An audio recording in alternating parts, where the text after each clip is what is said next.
dominate the game in front of any crowd. I keep it 100 while you only keep it 50 down. I can conquer any style, victory is in me now. My time is now, and scare me with lip. I'm spontaneous, smart, dangerous, fancy and quick. My trainer told me to work, he ain't prepared me to quit. I'm the only captain who's sailing this championship. I gotta hold down the city. I gotta let you know where I come from.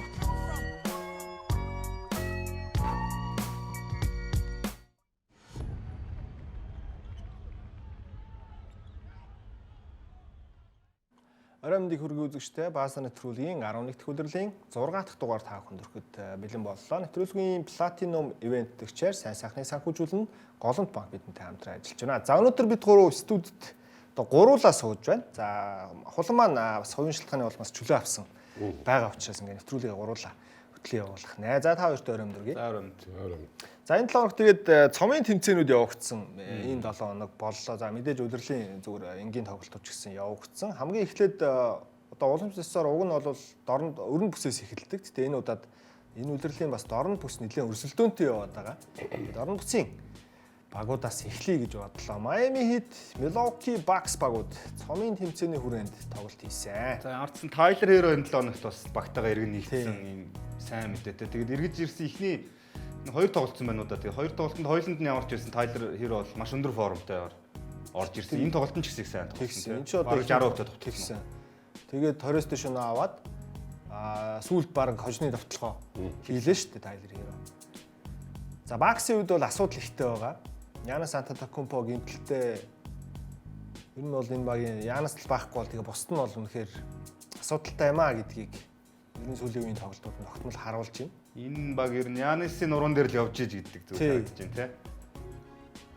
Янас тий аргагүй одоо MVP тоглогч уг нь багын дээгүүр яваад ивэл MVP-гийн өрсөлдөөнд эхний 3 дотор нөгөө хоёртойгоо ер нь ширүүн өрсөлдөхөөр уг нь байх гэдэг статистик харахаар тааш тий нөгөө багийн амжилт нь ингээд хоош нь татаад байна л да. Гэтэ энэ нэг эмбэн цомын тэмцээн гэдгээс би сая энэ удирлаас нэг юм анзаараад заримдаа яг нэг урт удирдал чинь 82 тоглолтод нэг өрсөлдөгчөө басагч гэдэг юм уу шалтгаанаар нэг юм том багууд жижиг багуудтай нэг юм унтаа тоглолт унтаа эхэлдэг бол яг нэг юм цомын тэм тоглолт гэдэг юм ийм нэг чухал тоглолтууд дээр бол ямар ч бүрэлдэхүүнтэй гарч ирсэн ямар ч байсан нэг 4 үе бол хоёр багууд их ойрхон үзчихэд байгаа тийм. Оноо тоолоод байгаа болохоор харин тийм. Нэмэх хас оноо маш хэрэгтэй байгаад байгаа учраас тэгээд хожигдсон ч ойрхон хожигдох. Тэр чинь 6 баг нь 600 хуваагдсан зоогоо төрүүлсэн 6 баг нь гараад хоёр нь wild card гэдгээрээ нэмэх хасах оноогоор гарч байгаа болохоор их чухал болчиход байгаа юм л да. За тэгээд тоглолт яг Янасгүй гэхэд их сайн байгаа Майамигийн талбай дээр Bucks-ийн залуучууд бол үнэхээр сайн өрсөлдсөн байгаа. Уг нь бол Майамигийн энэ цомын талбай энэ харин гоё талбай тий. Тэгээ энэ талбай ер нь багууд дээр нэлээд шүүмжлэлт агуулад байна. Энэ нөгөө шалын солихоор амар халтардаг шал байгаад байна гэдэг.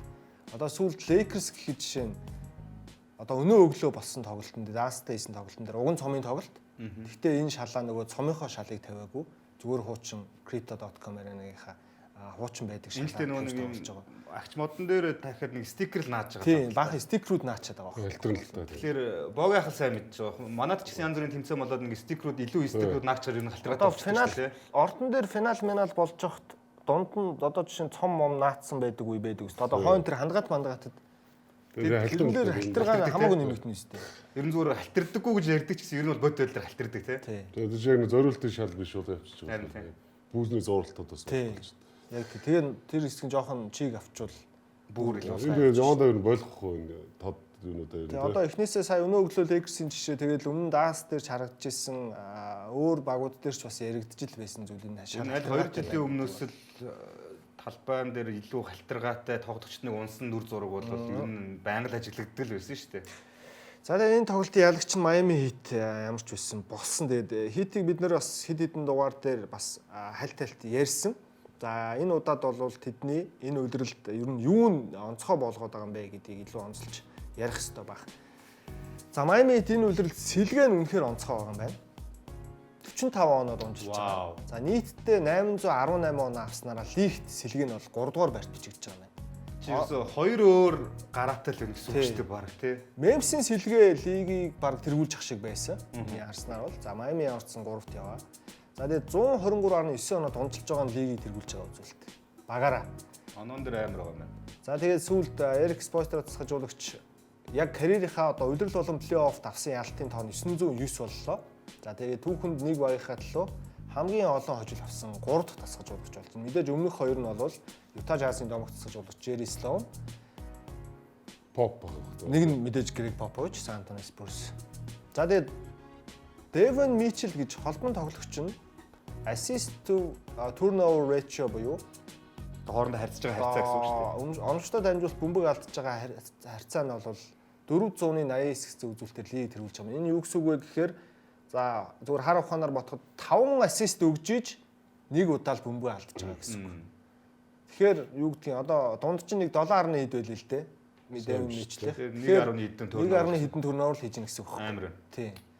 Тэгэхээр Дэвэн Мичл бол зүгээр яг оноо авалтан дээр ч гэдэг юм уу бусад зүйл дээр тийм онцгой биш байгаа. Уг нь чинь нөгөө Сакраментогийн сонголт драфтын нэлээд дээгүүр сонголт шүү дээ. Тэгсэн мөртлөө би жижигтэй учраас яалтчгүй лигт бол тэгж дээшээ шатахиж тоглож чадаагүй. Гэхдээ Майамид ирснээр Эрик Спойстеро засгажуулагчийн товтлооны системд бол үнэхээр гайхалтай зохицож тоглож. Тэгээ саний статуудыг харахаар яаж ингэж хурдан өөрчлөгдөж чадваа гэдэг асуулт надад бол урган гарч байна л да. Майамитиг бид өнгөрсөн жилүүдэд heat culture гэдэг нэг юм хамгаалалттай, яхар хамгаалалттай, зооны хамгаалалт ингээл нэг хайбрид хамгаалтууд янз янзаараа бол бүтэнэл байд одоо pressing one ч гэдэг юм одоо ингээл янз бүрийн хамгаалтуудыг туршиж үзэл хамгаалтаар ерөнхийдөө өрсөлдөгч байгаа хэмнэлдээ оруулдаг гэсэн мэт энэ өдрөл шууд товтлогоогоор өрсөлдөгч одоо хэмнэлдээ орол зодддог баг болцсон байна гэх юм уу тий.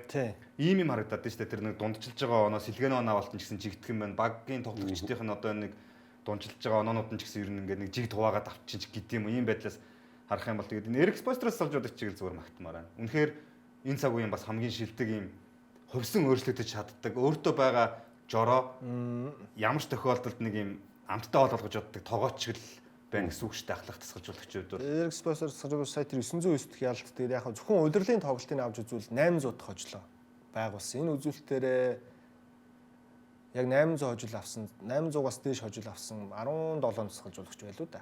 Тэр тоонд багтаж орж байгаа юм билээ. Тэгээ нэг инээдтэй юм сүүл тэр 800 дахь хожлоо авчаад хувцалах рүүг орсон чи багийнх нь нөгөө мөстөө усмас дээр нь толгой дээр нь цацаад баяр өгсөн чи яагаад ингэж байгаа юм бэ гэдэг өөрөө нөгөө 800 дахь хожил авснаа мэдэхгүй.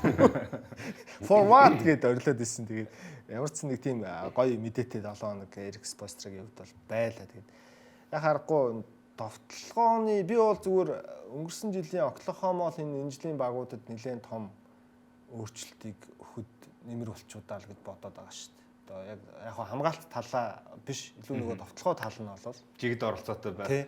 Индиана олон ашиглалт. Индианач мөн адил. Яг түрүү жил нөгөө финалцсан хоёр баг нь хоёулаа маш юм чөлөөтэй товтлогоотой хоёр баг байсан шүү дээ. Хинэн ч хамаагүй бөмбөгцлаад ороод ирсэн. Товтлогооны 24-өөс заавал нэг тэдийн ашиглан, тэдийн заслаа, тэдийн пасс унах юм байхгүй. Гэсэн юм байхгүй, яахгүй. Олон тоглогч ашигладаг тий. Одоо яалтчгүй ингээл багуудыг харахаар бүгдээрээ л нөгөө бидний жоохон шүүмжлээд байсан Нью-Йорк хүртэл 10 тоглогч ашиглаад эхэлсэн л байгаа байхгүй. Тэгээд тэрийгээ бүр Майк Браун тасгалжуулагч нь бүр магтаж яриад тий. Одоо сэлгээний оролцоо гэдэг угаасаа энэ орчин цагийн сагсан бүгд зайлшгүй байх ёстой зүйл. Тэгэхээр сэлгээ маань сайн тоглож байгаад би баяртай байна гэдэг ч юм уу. Одоо нөгөө л типсийг шүүмжлээд байсны яг эсрэг юм нь энэ үлрэл бүх багууд дээр ажиглагдаад эхэлж байгаа байхгүй. Тэгэхээр яалтчгүй Майами Хит бол яг хөө ингээ амжилтыг харахаар хожиглолын харьцааны хол зөрүүтэй биш те. Одоо нэг тийм бүр супер байгаад байгаа юм биш.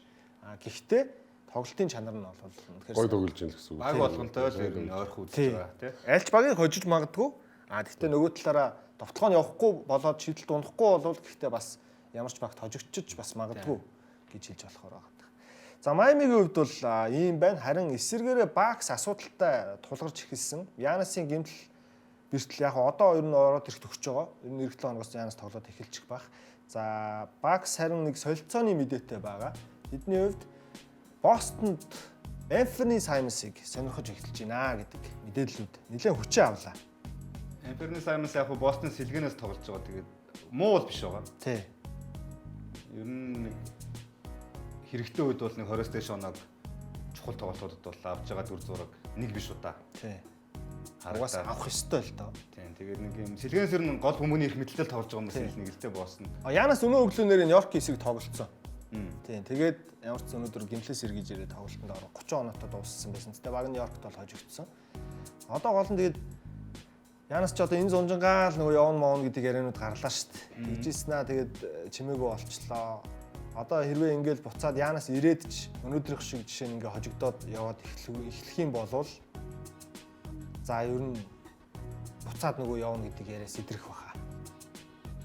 Тэгээд тэрийг сэтрэхын тулд нэг жоохон бүрэлдэхүүнээ сайжруулах нэг алхмыг ийм руморыг баг Бакс өөртөө ч гаргаж ирж байгаа шүү. Ер нь NBA 8-нууд яаж явагддаг вэ гэхлээр эхлээд нэг ийм шуумнууд гардаг, албаар гардаг, хид хидийн янзаар гардаг.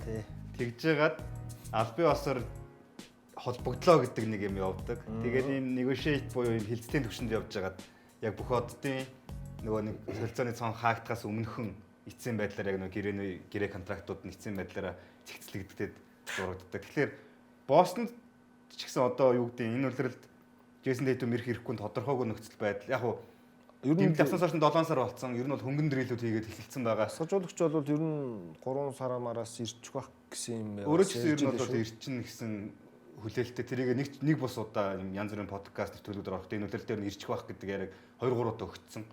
Тэгэхээр юу гэдэг Бостонд бас нэг юм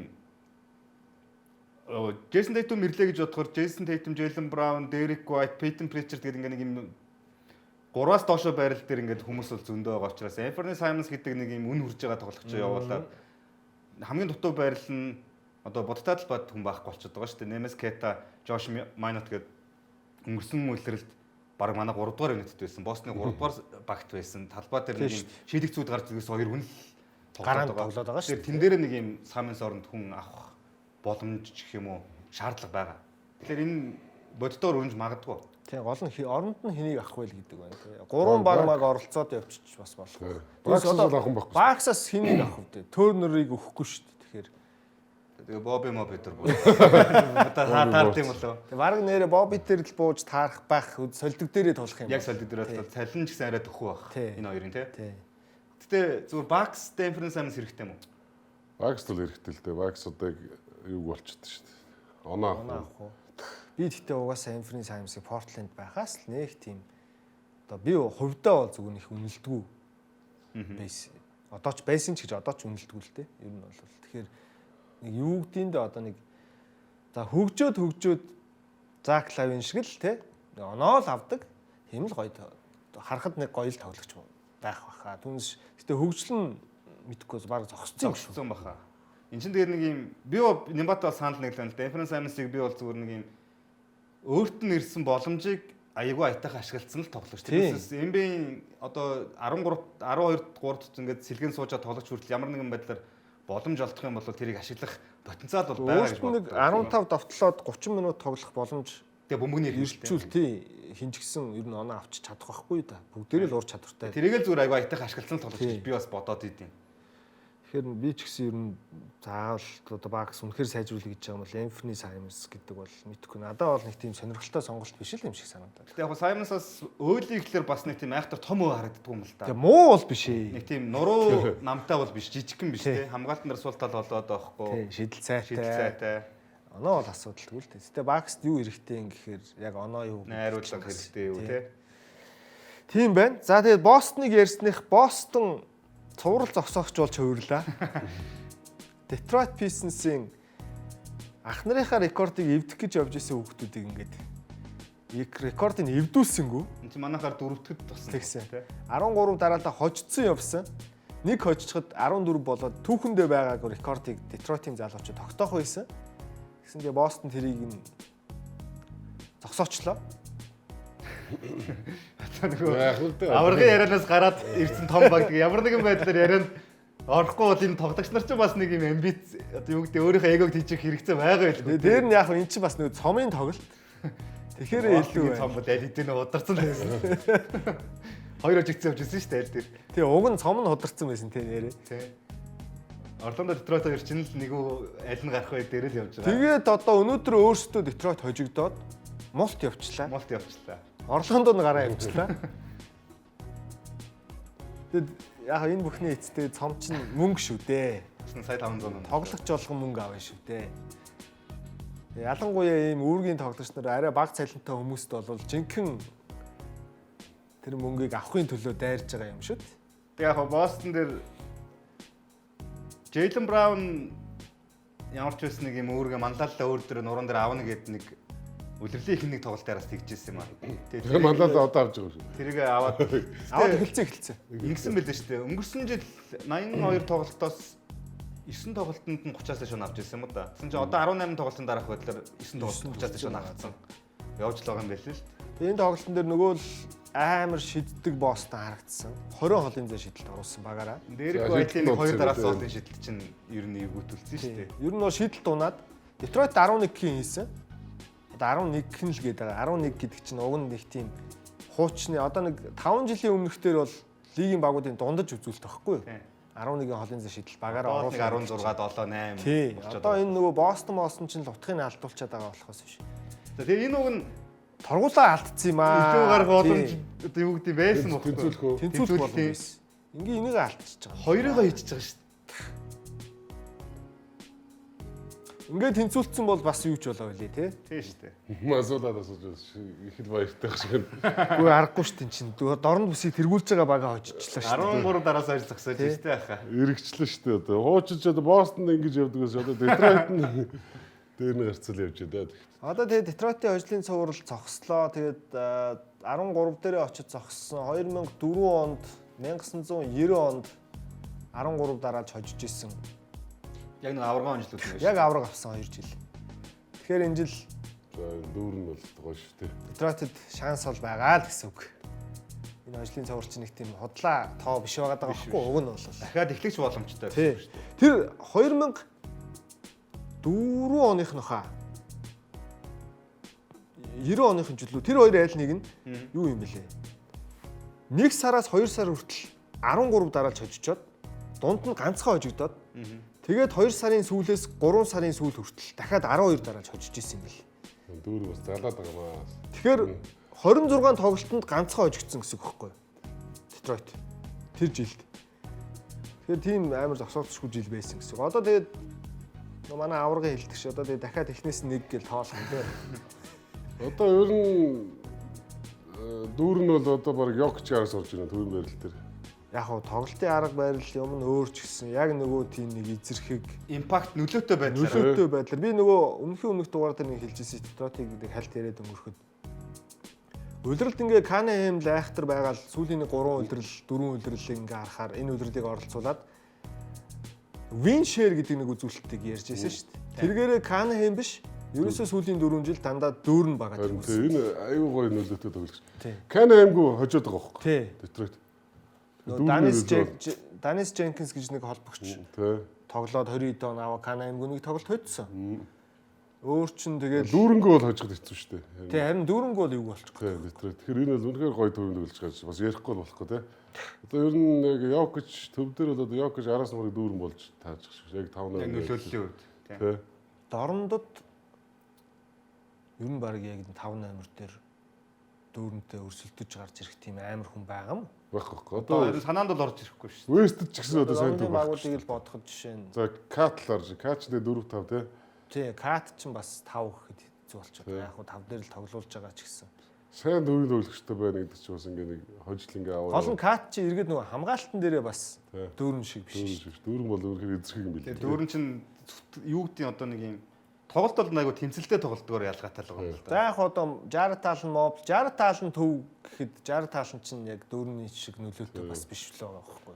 Зөвхөн хамгаалт болчиход Тий. байгаа. Оноон дээр жишээ нэмэргүй болчих баг оноо. Яг нь заримдаа 10 оноо авдаг ч гэсэн. Тэгээ хэнийхэн ч одоо нөлөө байлаа гэж бодсон. Зүгээр дүүрэн мэдээж хэрэг маш нөлөөтэй байгаа. Түрүүний Нямбагийн тэр нэг энэ бол 13 хожил гэдэг бол тохиоллын хожил биш гэдэгтэй бол би бас санал нэг л байна л да. Тий. Тэгээд 13 тоглолтод тэр чинь за нэг багтаа заримтай нь 2 тоглосон гэж бодоход доороож нэг 7-8 өөр багтаа тоглосон. Дэлхийн хамгийн шилдэг 30 багийн 7-8-ыг ингээд бүгд нь хожно гэдэг чинь энэ баг бол яг баг болцсон байна. Одоо энэ юу ч тохиолдож болно шүү дээ чинь. багийн хувьд бол үнэхээр тийм байна. Багийн гол цөм нь дүүрэн л юм. Дүүрэн байна тийм. Тэгээд дүүрэнгийн одоо гэж багтаа нөлөөлж байгаа юм гоё нөлөөлөл гэдэг бол их том байна. Энэ бол цаашдаа ер нь энэ баг бас амжилтанд хүрэх үе таадаг нэгдэж шүү дээ тий. Одоо ийм сайн төвтэй юм чинь тэгэл дараагийн жижиг алхмуудаа хийгээл явах бол. Одоо тэгэл тий. Дөрөн чинь нэг давуу тал нь бас торгуул мургуулаад авгүй шидчихэд байдаг. 70 гаруй хувьтай шидэж шүү дээ. Одоо би сая орнын багуудыг дотроо зүгээр 15 баг тооллоо. Төвийн байрал дээр Embiid-ийн ардл юм байна баг. Embiid гэдэг хүн уг нь байгаа шүү дээ. Тэр хүнийг бас энэ өдөртлөл нэрэнд байгаад байна. Embiid бол үнэхээр тоглосон үедээ бол 20 минутанд 20 оноо авчдаг хүн шүү дээ. Тийм. Үнэхээр сайн төвд болж мөн Embiid бол даанч одоо нэг тамирчны хамгийн том дайсан бэртлэгийн гэдэг зүйл Embiid-ээс холдсонгүй л дээ тий. Харамсалтай л да. Тэгээ өдөрөлд одоо юу гэдэг нь 30-аас дээш минут тоглож чадахгүй. Тэгээд 40-40-оос дээш бараг тоглолтод оролцох боломжгүй ингээ болцоорч энэ үний карьер чинь өөрөө амар хэцүү болчихгүй. Одоо тэгээ Фили ч гэсэн сүүлдээ Embiid-ээс бараг залхах тал руугаа хандаад ер нь эхэлчлээ шүү дээ. Яагаад ингэж ярьж байгаа гэхээр тэр хүний авж байгаа цалинтай нь бид нар харьцуулж бодох хэрэгтэй байхгүй юу? Бараг чинь 300-аар төгссөн бонус 9 шүдэм нийлүүл бараг тийм цалин авч байгаа үстэй. Тийм шүү дээ.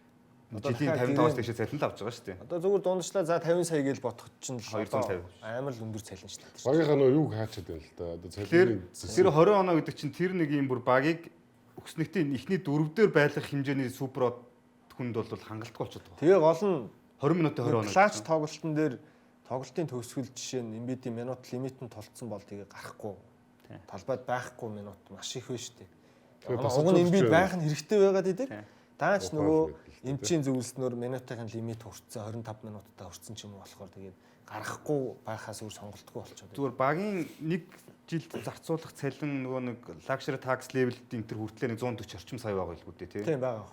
Тэгэхээр чин тэрний чин 140 саяын 50 саяын ганцаараа нэг жилд авна гэдэг чин 3-1-ээс илүүг нь ганцаараа авж байгаа тоглогч 20 минут талбай дээр тоглоод тэгээд тэр нь алдан онго хоёр тоглолтын нэгд нь оролцоод тэгээд яг шийдвэрлэх үедэд байхгүй нэг ч өөр амар тэгэл нөгөө Bird-ийн дүрм гэж байдаг л нэг багийн цалингийн зэсний дээдл нь 35% билүү.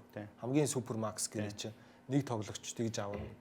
Тухайн багтаа 4 жил лав тоглолцсон тоглогч дараагийн макс гэрээгээ сонгохдоо тэгж авна. Тэр гэрээг л Embiid авсан шүү дээ. Тийм шүү дээ. Тэгэхээр чи одоо тим хүндээ хамгийн том гэрээтэй хүн ингээд тоглох хэцүү болчиход байгаа. тэрийг нөр яг гэрээ ээж их хугацаанд ирээдүг харж мэдэхгүй л дээ. Тэр үедээ эзэрхэл байсан л. Ингэж Гимт чинь гэж. гимтдэг ч гэсэн ийм нөхцөл рүү оччихно гэж бас тооцоолоо. Тэгээд өхөөс ч өөр аргагүй юм чи угаасаа. Өөр хиндээ өгөх юм.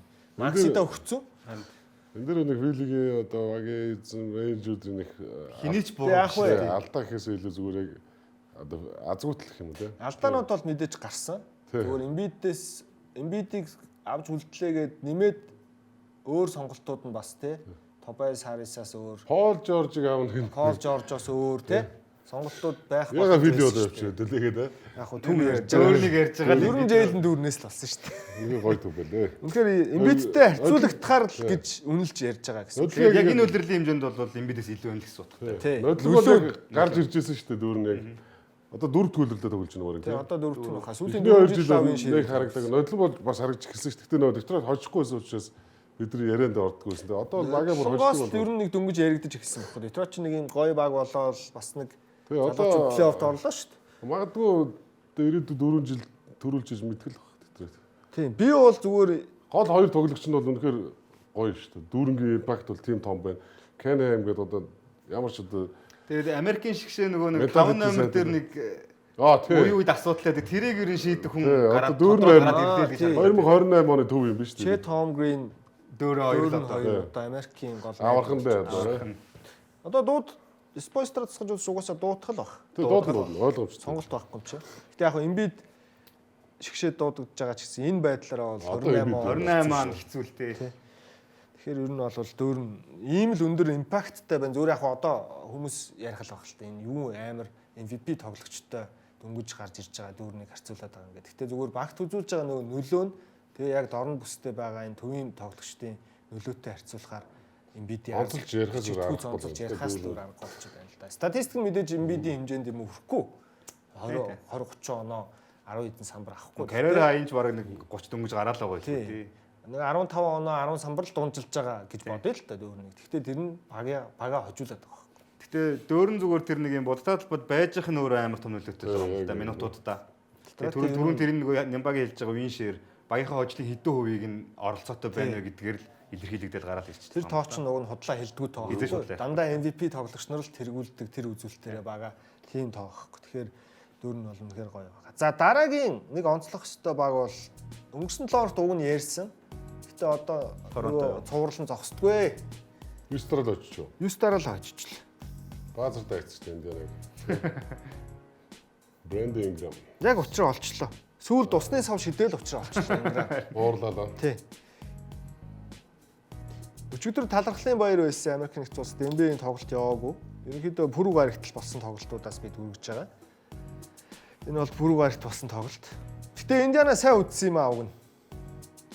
Гэхдээ Индиана яг нэг хайлын бөөрдөн л дутаал байгаа юм л да. Тий.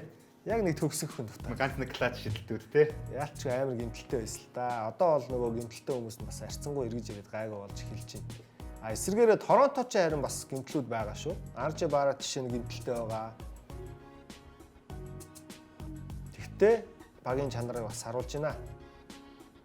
Scotty аргагүй л дээ тэгээд Scotty Barnes, Ingram, Polch, Barrett, Quickly гэдэг 5 урт хүн байгаа даа л да.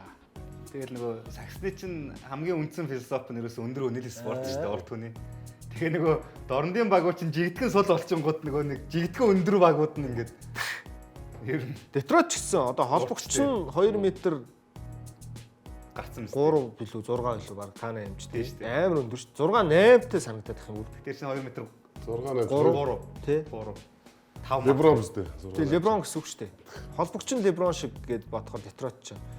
Торонто ч яг тийм байгаа байхгүй юу? Scotty Barnes ингээд Ingram хоёр чинь гонжисэн урт хоёр юм аа. Жинстэс одоо яг ямар баг финалд гарна гэж би л хийж чадахгүй нэ. Яг одоогийн байдлаар Гэхдээ би бол бүр Детройт амар том шанстай санагдаад байгаа. Надад бол. Халбан даваатлал тий. Тий.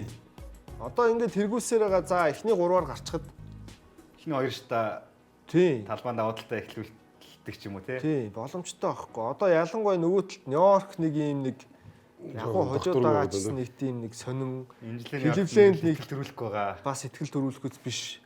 Доно Мичлийн нуруунд дээр цэрэгдээл яваад байдаг. Тэгээ удирдлагын төгсгөлд гэмтэл нүдэлгээд асуудлууд өнгөрсөн жил гарсан шүү дээ. Тэр шиг юм болчвол бодохоор Торонто, Детройт хоёр ч гэсэн шанс байгаа л. Өнөөдөр чин Доно Мичл чин 40-оос Орландо дээш талаад хожигдж байгаа Тий, чинь. тэгэл тэр үний л нуруунд дээр яваад байгаа байхгүй. Орландо байна шүү дээ. Чимээгүй байгаад байгаа. Тийм бас Орландо байна. Орландоос нь бас нуруулаг байгаа байхгүй юу? Тийм. Бас Бас нэлээд өндөр байхгүй. байхгүй. За хүсэгтэй харж байгаа ярих удаа гэдэг. Эхлээд юу харъя? Торонтогийн миний үйлдвэрлэлд ер нь юу болоод байгаа юм гэдэг. Одоо нөгөө Майамиг онцлсан шиг харъя. За 9 дараач хожиж байгаа нь 20 оны 2 сараас хойш анх удаа юм байна. 5 жилийн дараа гэсэн үг. За гэртээ 7 дараалж хоцсон. Энэ нь 23 оны 3 сараас хойш анх удаа. За тэгээ clutch game буюу сүүлийн 1 минутанд Тоглож хийдэг гэж байгаа. 5 оноо дотор тоглож Онооны хийдэг зүрхт орж онооны зөрүүтэй орж байгаа нөхцөлд 7-2 амжилттай байгаа. Тэгээд сүүлийн ийм 5 тоглолтондоо бол хожигдсон юм байна. Төгсгөлийгөө сураад Тий, төгсгөл хийж чадчихна гэсэн үг. За тэгээд довтлооны хувь нь 50.2 байгаа. Багаараа. Вау. Энэ лигт 3-т чигдэж байгаа. Нөгөө л энэ өндөр хүмүүс царигтай ойрхон довтлоод өндөр өвтөд довтлоод байгаагийн шалтгаан. За тэгээ 13 хожлынх нь 11 нь эсрэг бага 2 оронтой тоонд 10-аас дээш оноо зөрүүтэй хоцсон байна. Тэр бас чанартай ойртууд байна. Тий. За тэгээ 3 дугаар үед авч байгаа оноогоор л ийг тэргүүлж байгаа. Сайн багууд ер нь 3 дугаар өдөр хэлээ. Ер нь Raptors-ийн хөдлөл бас нэлээ үзээтэй байгаа юм байна. Яг нэг статуудыг харж Чанартай л байгаа юм тий.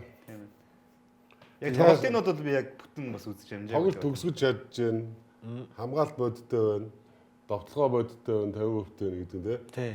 Тэгээд Чанартай довтолж байна гэсэн үг шүү дээ. сэлгээ сайн байна. Ер нь сайн багийн одоо шинж рүү орцсон байгаа байхгүй Торонто бол тий. Нөгөө морь шинждэг шиг. Тий, одоо бүх нөхцлүүд байна тэдэн шүү дээ. шинжгээд яавал Детройт, Торонто, Орландо, Майами энэ төр чинь тэр шинж рүү ер нь Тэгээ тэр нэг юм тоглооны хувь 50% байна гэдэг чинь зүгээр нэг юм амар сайн шидэд хийгээд байгаа гэхээсээ илүү шидэлтийн сонголтуудыг багаар айгу зөв гаргаж өгч гэнэ гэсэн үг шүү дээ. суул шийдлүүд бас их байх Тийм боломжтой. юмнууд байна. Бодтой талбараар их орж Нэг нэгэндээ итгэж гин, ойлгож гин, дамжуулалтуудын цаг тухайд нэг жин л гэсэн юм яваад байна шүү дээ. Одоо юу гэдэг нь утга учиргүй 3 шиддэг баг бол 50% давтлах боломжгүй Гэсэн үг байх шүү шүү. дээ. Тэгэхээр чинь энэ баг Одоо нодлонгийн Бостон ч очир зүггүй шиддэг гэсэн шүү дээ. Тэгсэн. Сүүлийн 2-3 жил. Тий. Тэгээд өөрөөсөө бадрал алга болсон шүү. Одоо тэгэхэд Бостон гэж одоо ярих гэж байна.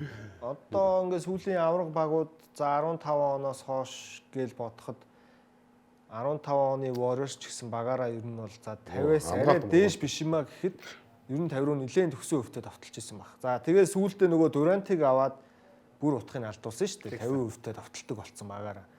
За тэгэл 19 оны Торонто ингээл хоошоо Бостон, Денвер, Warriors гэж бодохоор бүгдээрээ л ер нь довтлооны хувь маш өндөртэй багууд байсан болчиход байгаа. Тэгээ эргээд хамгаалттай. Тэр нь маш том давуу. Тэгээ ийм өндөр урт хүмүүс чинь тэгээд хамгаалтан дээр ч гэсэн айгүй даваатай л да гараа алдаад. Одоо тэгэл нөгөө эргээл сакс чинь өөрөө нөгөө байрлал нэг тийм хамаарахгүй. Яг үнэ. 5 өндөр хүн гарчхад бол болдог болчиход байна шүү дээ. Нэг 5 хүний хинэн ч бөмбөгцлээ зоод аваад орж ирж хамгийн гол нь нөгөө бүгд ур чадвартай болцсон. Бүгд бөмбөг эзэмшсэн. Америк загс өөрөө тийм болчлоо л доо. Саксны хөгжилтэй тэр чинь. Хуучин бол одоо яг төв тоглодог л төвийн юм хийдэг. Холддог нь холддог байсан. Тэгээ нөгөө нэг хамааг болчиход шүү. багаас нь нэг дасгалжуулагч бас бичсэн байсан. Хүүхдүүдийн ингээ багаас нь чи өндөр юм чи ард тоглол гээд. Тэгвэл намайг одоо жишээ хүүхэд байхад заасан тэр байхгүй. За чи өндөр юм байна. Одоо ингээд төвийн тоглогч болно. Тэгээд бөмбөг заахгүй шүү дээ. Тэгээ бөмбөг эзэмшилт муутай. Удаан. Тэгээ шийдэлт муутай болгоо өргөж байгаа. Би ч яг тийм байсан шүү дээ анх ерөөс. Яг төв ингээл төвийн юм хийдэг ус. Тэгсэн чи 10 эд онд хэлээд маадар Мактак гэдэг Америк тасч үж ирдэг. Тэнгүүдээ шууд залгаж болоо намайг зүгээр өчигдгүй шал өөр болоод скил хөгжүүлээл. Тэгэл дээрээс хойш бидний чадвар бас баг багаар сайжирч байгаа юм шүү дээ. Заалж мал. Тэгээ таач бүр 3-аас амар шиддэг болчихсон. Тэгээ сүүлдээ 3-3-аас шиддэг болоо тэгээд тэр яг Америкийн хөвслөх байсан үү. Тэгэхээр Америк ч өөрөө саксон бөмбөгийг хөгжил нь хамаагүй төрүүлж явж байгаа. Тэнд дэр нь одоо хүүхдүүд байрлалгүй болчих. Тийм байрлалгүй болцсон байна. Европ бол одоо мэдгүй. Би одоо сүүлд Европ бол байрлал. Европ тасалжуулагч дээр 2 жил бараг тоглолцтой 2 жил. Тэгэхээр яг л ингээл Яг систем. яг ингэстэй одоо төв гээл те 4-0 4-0 гээл. Гэтэ төв нь бас шиддэг байх хэвээр. Бараг шийдвэрлэхгүй дээ. Ер нь төв Европ хөгжнөр бол ер нь төвийг шийдвэрлэхгүй шүү дээ. Шийдвэл гаас нэг шийдж болно л доо. Ер нь тэрэн дээр л дуртай биш ер нь. Тэг шийдэх Тэгэхээр нөгөө системийн ялгаа чинь гараад одоо тэр нь манай дээр ч гэсэн одоо тэгтээ өндөр хүүхдүүдээ бас урд бэлдэж эхэлж явах шиг өнөө. Тэрний баг багт нь бол хамгийн гол бүр юу байх хэрэгтэй байхгүй. Бүх юм хийлгэж байгаа. Ер нь хүүхдүүд ч өөрсдөө ойлгодог болцсон санагдсан шүү дээ. Одоо энэ ховч онхрууд тоглож байгаа өсгөө нэг 100 надтай тааралчаад өөр метр 98-тай шүү дээ. Монголд бол нэг юм дүүрэн мөрөв дээр ч юм уу. Энэ 100 тэр тэгсэн чинь ахаа би урд тогломоор байна. Сайн нэг уршаа тэмцээнд явчаад ирсэн чинь доор бол хэцүү юм. Одоо алдчихгүй. Гэтэ тэр уршаа явсан тэмцээн дээр өсгөөр амар сайн тоглосон шүү. Сайн тоглосон. Би тайлбарсан. Чи үеийнхэнтэйгээ тоглосон юм байна. Тийм нэг оюутны тэмцээн. Сэлгэнээс гараад хамгийн ер нь үр дүнтэй өсгөөр. Өсгөө өөрөө толгойн сэрэг байгаа шүү. Ахаа би урд тоглолтог болмоор одоо энэ жилдээ шидэлтэй хөгжүүлмээр байна гэдэг. Тэгээд энэ хөлн дээр ажиллаад хөл хурдтай жоохон шиддэг болчиход 3 дээр ч юм уу тоглох боломжтой. Тэгэхээр одоо яг харин энэ Детройт, Торонто, Орландо энэ байрлалгүй байгаа юм тий. Банкеро, Франц Вагнер гэсэн хоёр өндөр нөхөр тий. Тэгэл энэ Торонто Галтер гараад ирсэн дэр чинь. Тэгээд Детройт муу адилхан. Дөрн Кана юм холбогчин тим өндөр ийм багч нь л амжилттай болчихсон. Тавуулаа ийм 6 8 тэр юм уу? Тавуулаа л ийм болчвол одоо ер нь мэдгүй 2 жилийн дараа бүх баг ийм болох уу? Ер нь тэгэх бас. Үнэхээр гоцлошвол тэгэл одоо намхан хүмүүс шахаад тийм ч юм уу байхгүй л да. Ер нь зүгээр яг саксны бодит байдал нь ерөөсөө ур чадвартай одоо авиастай тийм хүн байл жижиг үсэн тоглох боломжтой л. Тийм л дээ. Гэхдээ өндөр нуруу үргэлж давуу талтай л байна. Тий, давуу тал тэр бол үнэ. Нуруутай бол Куперфлагийг холбогчдоор тоглууллаа гэж шүүмжлээд байсан. Нэг талаасаа зөв болчихж байгаа. Тэгээ одоохондоо арай цаг нь болоогүй л байна. Сайжрах цаг юм байна. За, Капа эхлээд орон бүсийнхаа ямар багууд шалгарсан юм бэ гэдгийг харчих. Детройт байна мулт явчлаа өөрхий. Орландо, Торонто, Нью-Йорк гурвал одоо Капи хүрээнд хэсгээд толгоолж дээшээ болол гарч ирлээ. Детройт хоцсон ч барыг орохоор үсэн юм шиг. Сүүл юу руу орох юм бол? Угаасаа сүүл дээр Бостонд хожигдоод ер нь хөв заяа нь тодорхой болсон. Тэгээ яг хуу сүүлийн тоглолт Орландогоо хоцсон бол Wild Card ирэх авах байсан. Авчаар байсан барыг. Тий. Бостон. Тэгээ яг хуу Орландогоо бараг хоцсон гэдгээрээ за Бостоныг хожигдсон бол Орландод хожигдсон ч нөгөө Wild Card руу Miami юу хоёр орох боломж ирсэн баг. Тэгээ одоо Дорндоос ч гол нь нөгөө Wild Card-аар нь Miami гараа авчлаа л да. Тийм 3-1 болоод хожсон хэмжээ 21 дээр нэмэгдэн л дээ. Оноо тий. Тэгэхээр бас Miami төрөлсгөл байсан юм байна. Детройтын нэмэх оноо нь Miami-ийн 49 баг. Детройтын за яг хоцсон гэж үзвэл Гэтэ гүйцэд хэцүү байсан. 30 гарах л байсан л юм. 30 л гарах байсан. Боостог 20-с дэш оноор хожих хэрэгтэй байсан юм шиг байна. Тэгээд эн чинь баг 30-аар хожиж гарахаар шүү дээ. Тийм. Тэгээд чи хожигдсан болохоор бас хасагдсан байгаа л та. Нэм 21. Тийм. Гэтэ яг Бостонд хэд оноор хожигдсан? ойрхон штэ. Ойрхон. Бостонд хожигдсон нэг хасах 2 оноо манаа. 2 оноо юм уу те? Тэгвэл 23 гэдэг чинь. Та түрүү харсан шүү дээ нөгөө Канын тургуулаа алдаал. Гол нь Орлондо одоо хол хожигдсон л учраас. Тийм ээ. Ер нь их нөхцөлөд хүнд л байсан юм. Тийм. Детройт. Боломж бол угаасаа хэцүү байсан. Майамигаас шалтгаалх байсан. Майамиг хожоо явуулсан чинь. За дорнодынхоо нийт хүснэгтийг харъя. Сая бол капын хүснэгт харлаа. Ингээд шүүгийн 8 баг бол одоо дорнондоос 4, өрөөндөөс 4 тодорцсон гэсэн үг шүү. Капих саяных. Ингээд капын тоглолтууд, хэсгийн тоглолтууд дууссан гэсэн үг. За нийт хүснэгтээ бол Детройт Тэргүүсийн ивэрэ Торонто ард Майами 3-т, Нью-Йорк, Атланта, Кливленд багууд 4-өөс 6 дугаар байранд явж байна. Орлондоо ч гэсэн адилхан юм байна. Тийм. Бостон ч 18 гээд 2 тоглолт дутуу адилхан л байгаа шүү дээ. Тэр нэ. Ер нь бол. Би одоо харин Бостон ингэж явна гэж үнэхээр сансан үнээр. Сандгүй маа. Би тэгж хэлж байлаа. Бостон өөрөө билэн тоглоно гэж хэлж байлаа би. Билэг үлээ. Та бол Мэдхгүй. доогуур л юм. Үгүй. Би Бостон ч өөр билэнээр орчихоо хөргий гэдэг чинь. Бас тийм юм ярьжсэн байна. Тийм. Тэг санагдаад байна. Би бол яг 1-10 хавцаал зоосон. Тийм ямгаа энэ хавцаалсан. Би бол бүр хойшлуулсан юм аа. Гэтэ ингэж тоглоно гэж үнэхээр сансан. Авгаалт мөлөө явж ирсэн баг. Одоо эндээс Чикаго нэг өдрлийн дундуур нэг жоохон унтхарлаа. Би бол Чикагог айл эртэл угаасаа хэдүүлээ хэлсэн шүү. Тэгээ Бакс дэшээ гарч ирээд ер нь 10 баг. Нэг доошлсон шүү дээ Чикаго чинь эхний 3 тавьж байгаад. Тэгээ өдрөл дундуур тэгээ Атланта доошлон дөө. За одоо тийм ном журмынхаа дагуу 4-ийн дагуу Чикаго доошлно гэсэн тэгэл доошлсон л доо. Бостон бол эндээс нэг дээшил доошлохгүй энэ хавцаанаа л байж байгаа. Бакс харин одоо ийм байгаад байвал одоо нөгөө Янас яриа буцаас идрэх бах уу. Тэр сүүлийн дөрөвтэй ч одоо юу ярих вэ өөр. Хөл заяа тодорхой болсон. Бакс одоо баг Янас гоё юу болгочихвол тэр. Драфт ирэх нэрхүү. Тий, драфт ирэх ч юм уу. Одоо иргэжлийн драфт бол Гүүгэл гүрийгэл энэ зунжангаал гүрэлээ шүү дээ одоо тэгээд одоо хин эндээ баг тэгж яасан. Ирээдүг төсөөлж хүн найдна гэдэг ч бас хэцүү. Янас хувьд бол одоо нэг авраг авчмаар байгаа шүү дээ. тийм шүү дээ. Одоо 94 онох гэж 31-тэй. А Бакстер байх юм бол одоо яаж авраг авах үйлсэл байхгүй. Коуч тэр байна, одоо менежмент тэр байна, хот жижиг байна те. Тэгэхээр Янасын явах цаг бол айл ирцэн. ирсэн те. Өөрөө харин нэг Магадгүй тийм Нью-Йорк гэж магадгүй л те. сонь юм яриад байгаа байхгүй. 100 явъя гэжсэн аа гинтгэн болчихж байгаа. Энэ бол миний гэр би бараг хизээж байхгүй. Тэгээ одоо сая сүүлд ингээ хожигдоод эхлэнгүүт одоо энэ дахиад яриа дахиад гарна. Тодорхой. Тэгэхээр энэ өвөл юм шийдэгдсэн. Магадгүй Golden State очиж болно шүү дээ. Өөрөөс бол байнгын мөнхөд Очиг ихлээр бусад багууд нөгөө бонус ахыг нь авахгүй гэдэг юм шүү. Чамаагүй л авч болж байна. Ахад зайлаа өгөхгүй гэдэг. тийм байна да. Бакс бол жишээ нь одоо Google Flag шиг ч юм уу одоо тийм залуу одоо юу авч ингээ баг хөгжүүлэх шатруу орох. Дахиад нэг 5 жилийнхаа ирээдүг арай өөрөөр харах. Дараагийн шинэ аваргын план. Тэр нэг зоримог шийдвэрэл өөрөөсөө гаргамаар байна. Яг богийнх хийж байгаа санаалцгаар одоо ингээ Янастайгаа зурлцааргаад Янас цагийн аясаар явандаа бас 2-3 жил дараанаас Үн хайшин ч унаа. унаад эхэлчин. Өөрөх нь карьер гэсэн уруудаад Явах нь толгой. Явах нь ойлгомжтой болоод үнгүй болцсны дараа яах вэ гэдэг асуулт үс-үсээ урган гарах байх. Үнтэй байгаа дэр нь одоо гоё. Тэргүү одоо Янастай авраг авахгүй. Тий, одоо хэцүү болсон Бакс юм. Сая нэг сүүлийн нодлон бараг өрсөлдөөс гараа авчихсан. Тэрний өмнөх жил нэг Бакс нэг 2-3 жил бас өрсөлдөөнд яригдчихл байсан. Тэгэхээр яг яригдж байгаа мөртлөө яригдж байгаа шиг өрсөлдөөн гаргаж чаддаг байхгүй тий. Тийм байна асуудалтай. За ингээд эхний хэсгээ завсарлуулын үзэгчтэй нэвтрүүлгийн хамтран ажиллагчаар Coca-Cola бидэнтэй хамтран ажиллаж байгаа дуулахад таатай байна. Завсарлахын дараа өрнө бүсийн талаар үргэлжлүүлэн ярьцгаая.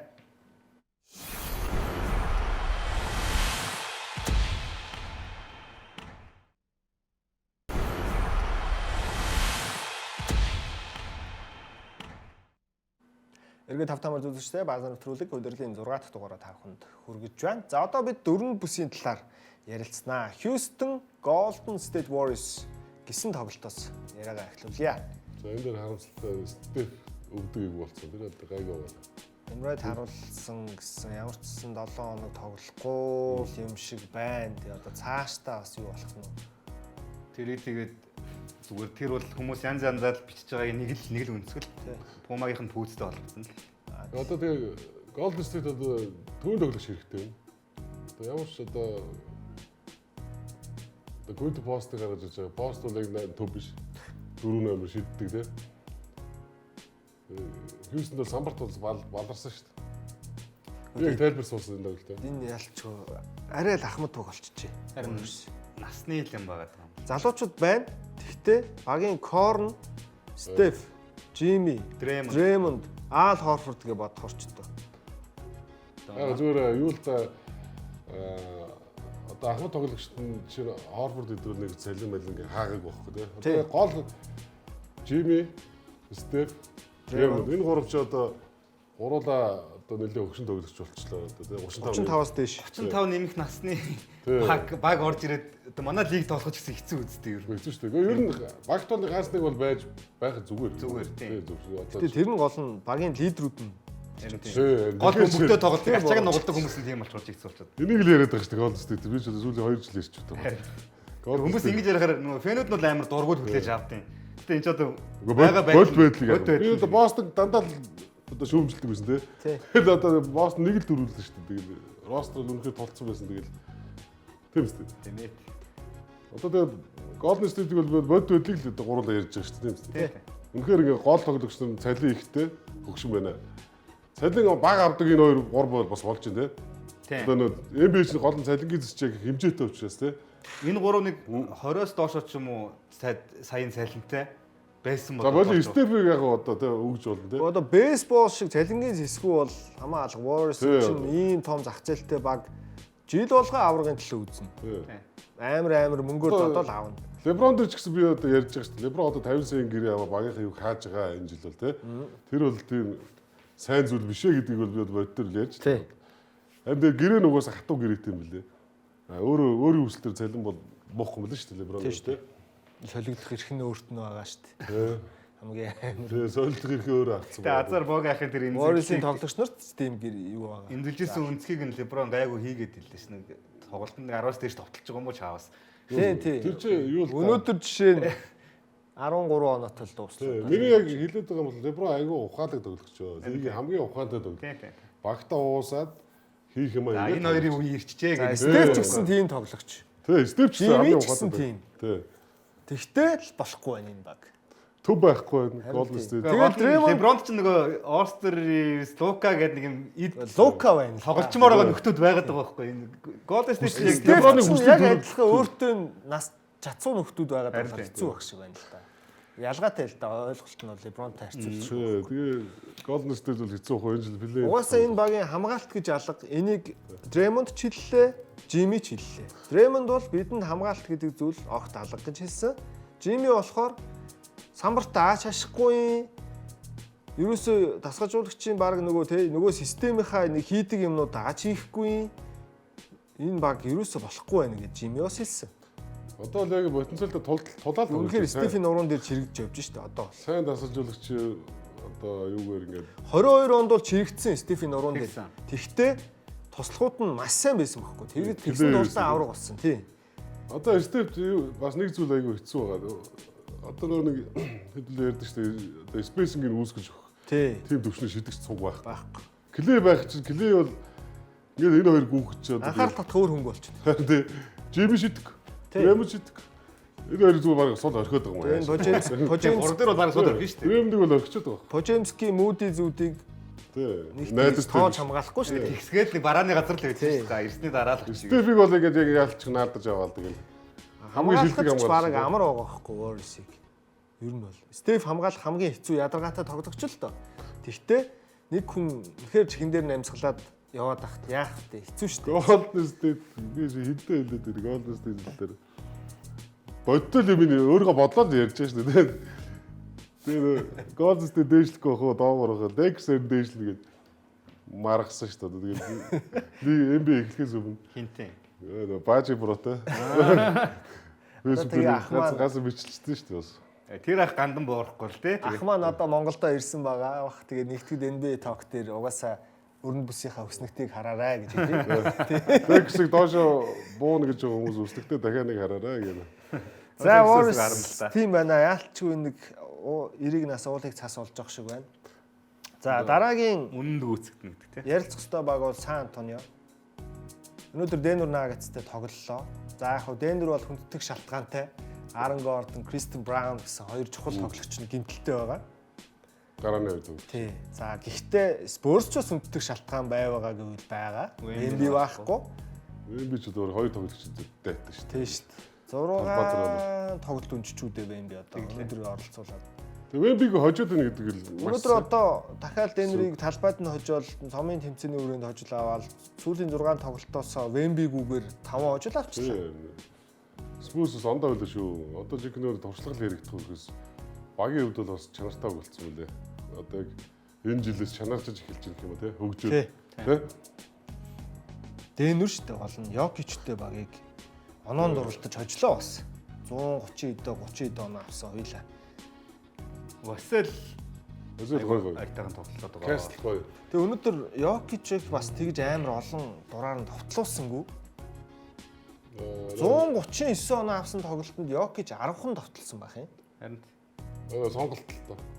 Йокичийг тоглуулах уу эсвэл хамгаалах уу? Гэхдээ тэгээд ассистийн тоог нь харахаар хэрвээ Йокич ингэж товтлол баг 20 ассист өгдөг хүн шүү дээ. Өнөөдөр 10 ассист л өгсөн байна. Тэгээ самбар 9. Ер нь бол нэг тийм эзэрхэг байж чадаагүй байна Йокич. ер нь маш сайн хязгаарлалцсан биш яг статистик сонсохоор 21 оноо 9 самбар 10 дамжуулт байгаа байхгүй. Яг нь энгийн хүний хувьд бол эн чинь гайхалтай үзүүлэлттэй. Йокичийн хувьд бол гайхаад ахаар үзүүлэлт биш. Харин ч нэг дунджаасаа муу байгаа байхгүй. Олиггүй тоглолцсон юм шүү гэмээр байгаа байхгүй.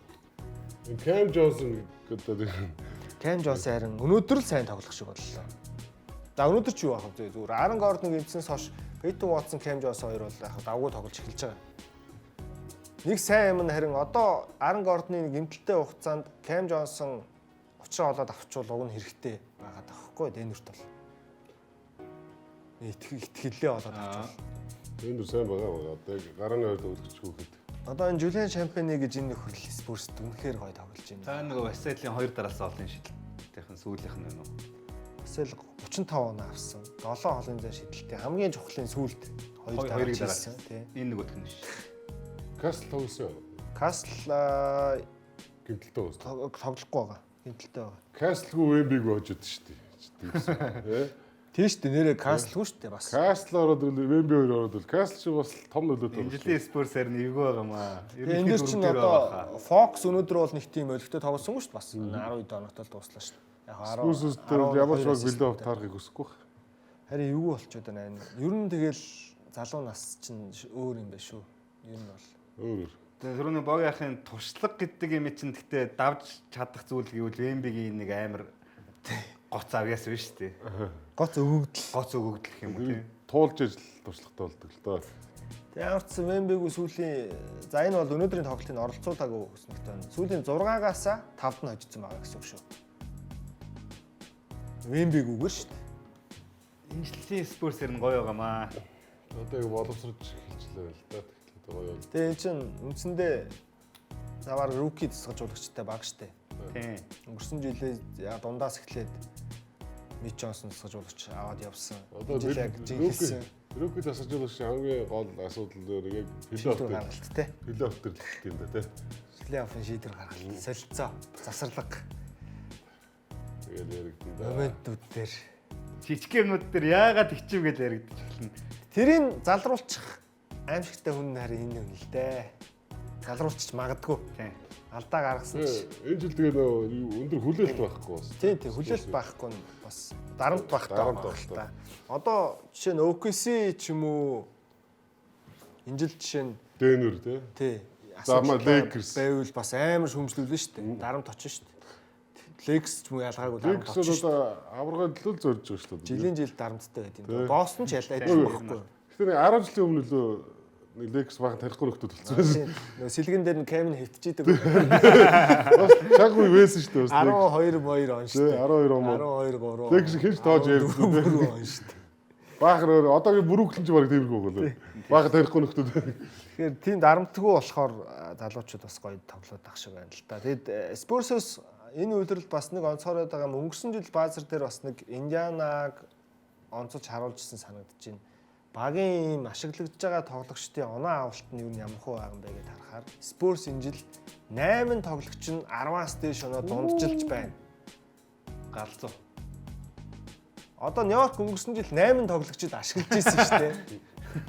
Тэгсэн чинь энэ баг чинь зөвхөн 8 тоглогч нь 10-аас дээш оноо дунджилж чинь. Тэгэд энэ дээр чинь нэмэгдээд нэг 8.1 хэдэн оноо дундчлаад байгаа хүн бас байгаад байгаа байхгүй юу ард нь. Энэ нэр дунд багтаагүй. Мэдгүй нэрийг мартчих байсан юм а би өснөгтийг гаргаж Тэгээ байсан. самбарын энэ харалта бүгд Арга соохон байна уу да? Соохон баг Тий. шүү.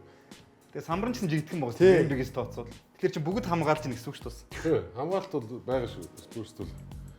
Тэгээ энэ Харпер үнэхээр гоё залуу юм байна. Келтон Джонсон сэлгээний үүрэг нь амар гоё зогцчихлоо. Тэгээд хамгийн гол нээлт би зүгээр энэ жил энэ шампань ил гэж хараад. Тийм. Жулиан шампаны бол самбарт бүр гараанд гараад үнэхээр гоё тоглож байна. Одоо Тэгээ Харпер ч гэсэн сэлгээнээс тоглож байгаа руки тоглож Тийм гэдэг шүү дээ. амар байгаа байхгүй. одоо Сан Антони бол за энэ жилдээ биш юм дараа жилээс тэрний дараа жил аврагын төлөө дайрна. Дийлдэг. Нөгөө талаас Детройт бас тийм дүр зурагтай байна. Энэ цаг ойрхон болчлоо. Тийм. Тэгээ энэ дунд чинь за баг Харрисын Барнсаас өөр ахмад хаалгаа шүү дээ. Тийм. Бусд нь дандаа нэг 25 төрнөөс доош шүү Тийм. дээ. За яг Fox нэг 27. Ахмад үн байх хэрэгтэй л дээ. Тий, олон Барнс чинь гараанд гараад амар гоё баланс бариад байгаа байхгүй. Оноо ах үедээ авчиж байгаа. Нэг тийм олон довтлоод байгаа Тийм. байхгүй нэ. Яам нэгэд байгаа байхгүй. За эхнээсээ довтлохоонд өөртөө нэг мэдрэгддэг шүү дээ. Сайн оролцоотой байвал тэр чигээрээ явуулчихж байгаа. Окис нодлыг яаж төрүүлсэн? Карусаг авчиж.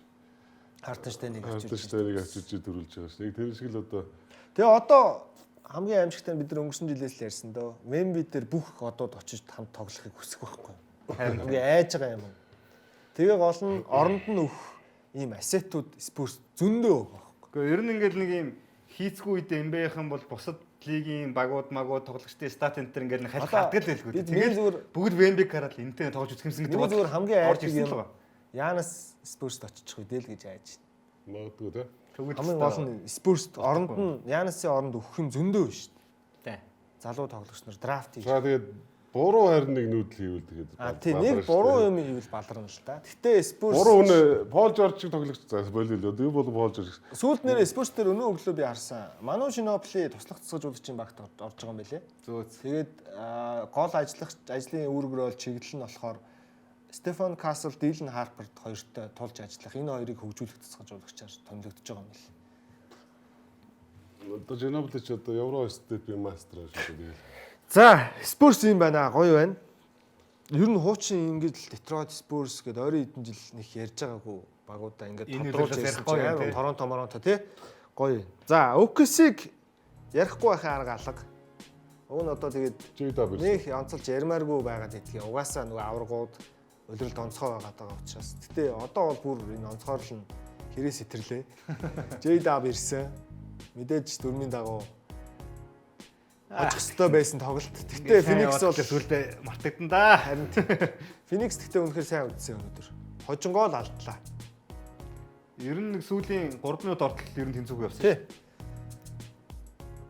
Ялчгүй нэг ур чадварын ялгаа гарч илээ төгсгөл дээр бол. Нөө Шей гэдэг хүн чинь байгаад байгаа учраас. Өнөөдөр дахиад 37 оноо авсан Шей. J-Dub гимтлээс эргээд 29 минут тоглосон 11 оноотой тоглолтыг дуусгасан байсан. За Phoenix-с бол нөгөө л багийн жигд тоглолт. Phoenix энэ гоё юм шүү дээ.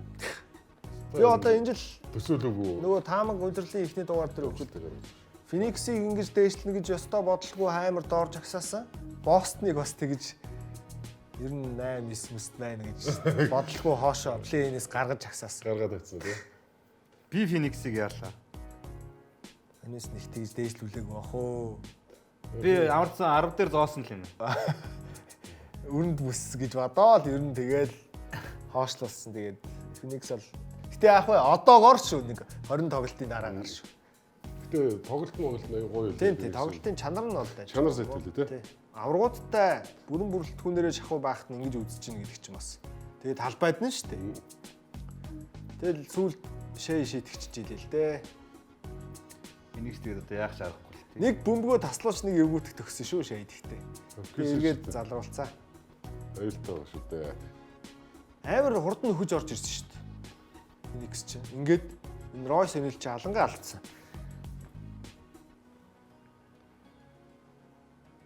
Йоо. Тэгэл ур чадрын зүрх гарсан Шей дээр бол яаш. Өвөн чавс хамгийн сайн хамгаалагчаа тавиад байгаа шүү дээ Royce. Магадгүй энэ өдөр дахиад MVP авч магадгүй л харагдчих дээ. Багийн амжилт За одоо тэгээд эхний 19 тоглолт за өнөөдөр 20 дахь нь болчих шиг боллоо.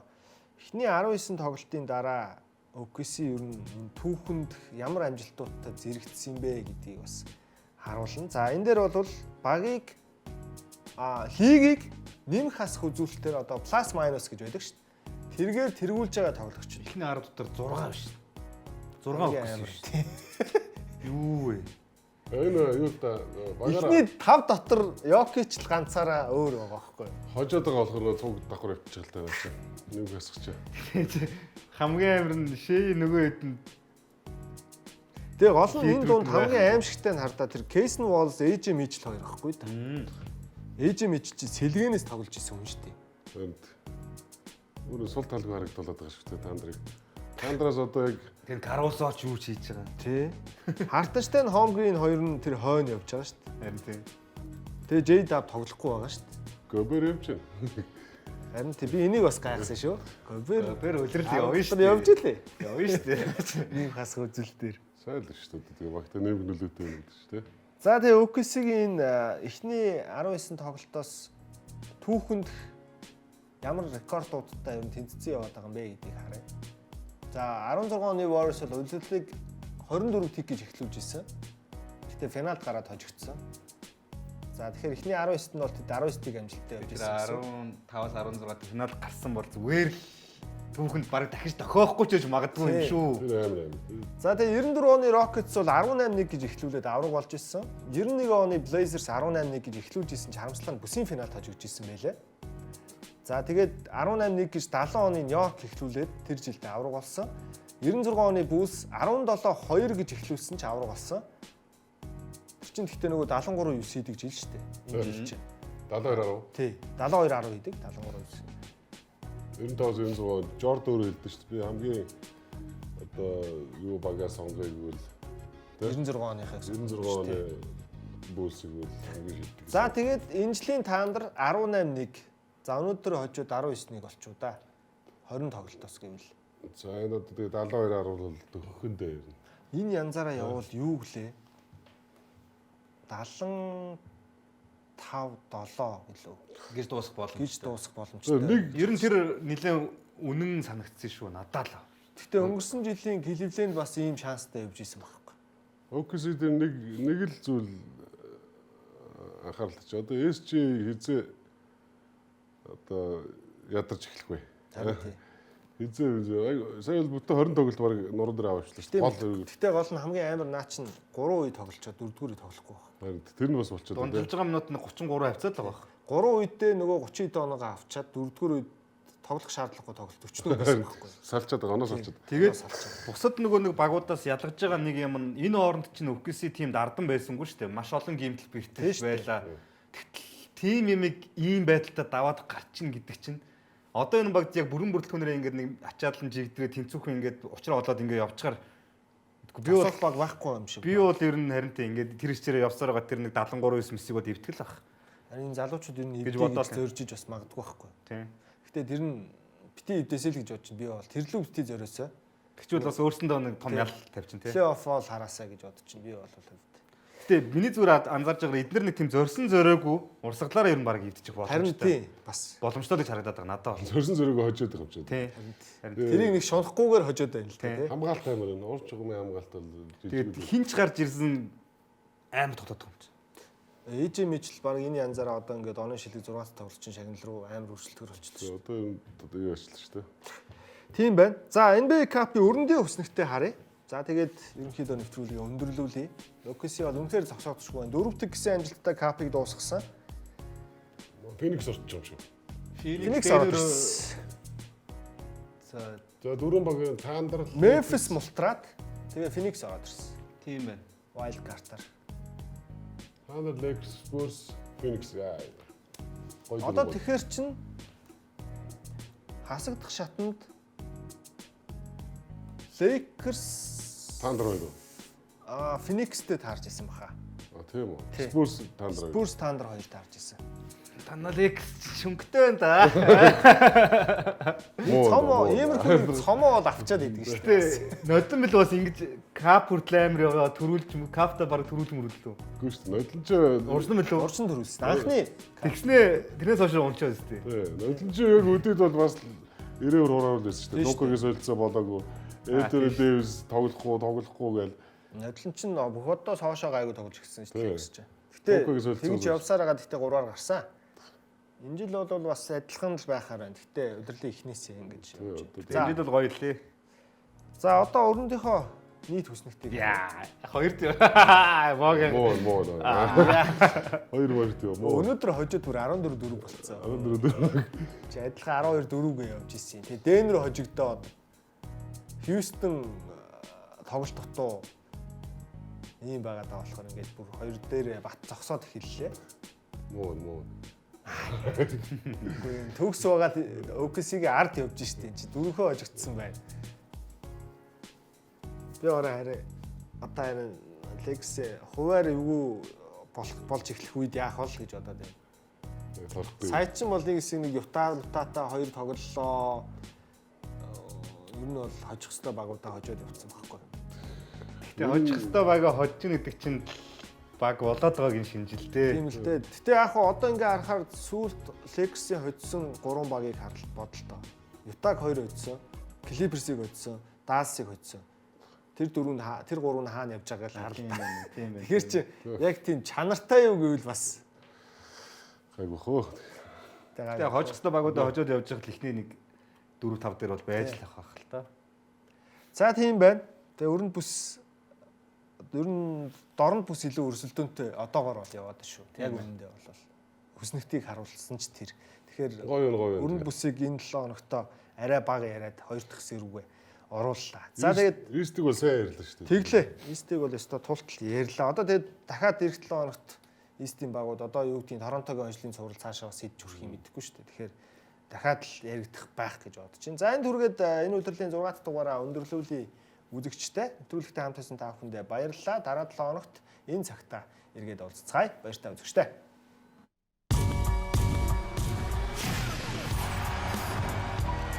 I gotta hold down the city.